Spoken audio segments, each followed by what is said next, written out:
This is Grace, and I'm here with CJ Kelly, who's the president of the Guardian Foundation. Tonight we're going to hear more about what they're doing in Bullhead City, the history, how they came to be, and I'm so excited to learn about it. So here we go.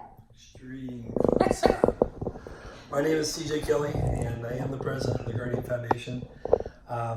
All that really means is that they let me, I don't know what it means, honestly. I'm sort of running the show, which is scary sometimes, but all kidding aside, history of the Guardian Foundation, we'll just start there. Several years ago, over a decade ago, I just showed up at Bullhead Community Park with a pot of coffee and a box of donuts.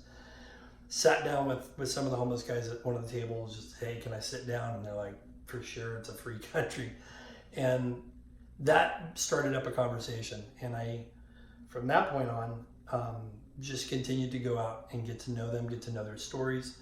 And this was back, OG and Big Mike, Silent Bob, Pitbull, some of those early guys that Clinton, Jackson, some of the guys that I became really, really, close friends with, and got to know more about their story and what created the scenario that they found themselves in, being homeless.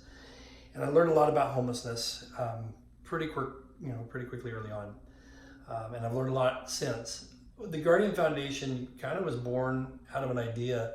At the time, I was going out with Calvary Chapel, Bullhead City, and we ended up starting this ministry called Church Without Walls. It's still going, and the guys running it are doing a great job. But we always kind of thought that it would be cool to have something like a parachurch, ministry or a nonprofit. Would give us a little more freedom about how we approach things and who we worked with, and that was just out of a desire to be able to do more. And eventually, if we wanted to do grants, that would give us the opportunity to do that, something like that. So that's where that was kind of initially thought about. I ended up moving to Flagstaff, and a good friend of mine, Jeremiah, and another longtime childhood friend of mine, really from high school, Dave Lipinski, really began to work on the idea of making that coalesce and happen, and they did.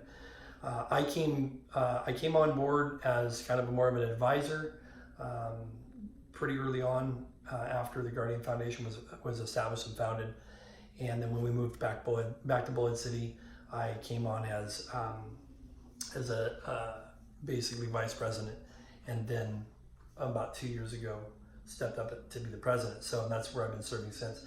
Right now we've got 5 board members: Dave Lipinski, Robert Brandifine, Isaac Gonzalez, and we just recently brought on Misty Ross, she's going to be stepping up as treasurer. So we are accredited 501c3. We're everything's legit. Arizona Corporation Commission. That's a question that's often asked: are we really a 501c3? We are. Everything's straight in the books.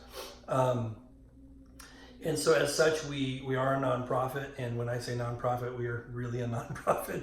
Sometimes we're still digging into our own pockets just to make stuff happen. We've gotten some amazing donations the last few years.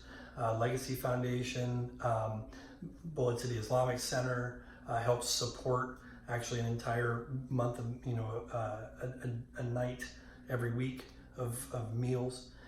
Which brings me to where we kind of have focused, which is meals, and making sure that these guys or gals are getting a meal is obviously important for clear reasons, that they're eating. The other thing is that there's discussion that happens around the dinner table, around the mealtime, and those discussions is where you begin to get to know the stories and the background, and you get to know these folks, and you earn trust, and that's a critical thing. From the very get-go, Guardian Foundation was an organization that was built on building trust, earning trust. And so we take that very seriously, and we've worked very hard to maintain that trust with those in the homeless community. But sitting around having a meal gives you the opportunity to talk and to hear the needs and to begin to understand where these people are coming from. And that gives us a chance to kind of look at somebody and go, this person just needs to be connected with the Veterans Resource Center, or maybe we need to get this person connected with Mojave Mental Health, or hey, this guy just needs a job. We just need to get in contact with somebody who's looking for someone to work. So those are the opportunities, and that's how it is often played out. The hard reality about homelessness is that it's so multifaceted. You can't paint it with a broad brush. You can't just say, well, everybody's just lazy and they don't want to work. That's not true. Several of the guys down at the park right now are holding down, jobs, if not full-time, part-time, and they're still living in their car because they're still trying to, get together. When you've got to pay first and last month rent, deposit, that's a lot of money to come up with. So those are all the things that people don't think about. How do you maintain a job if you can't wash your clothes?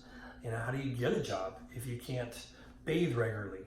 What do you do with your stuff? If you do get a job and you got to go to work, you're leaving it behind, chances are it might get ripped off. It probably will be. So, do you pack everything up? What do you do? Those are all the realities of living homeless that people don't really think about. So, and until we can come up with a sustainable, low income type housing that, we can get these folks off the streets. It's kind of like Maslow's hierarchy of needs. As long as they don't have a place to live, it's going to be hard to meet any of these other needs. So it's something that we have to look at as a society.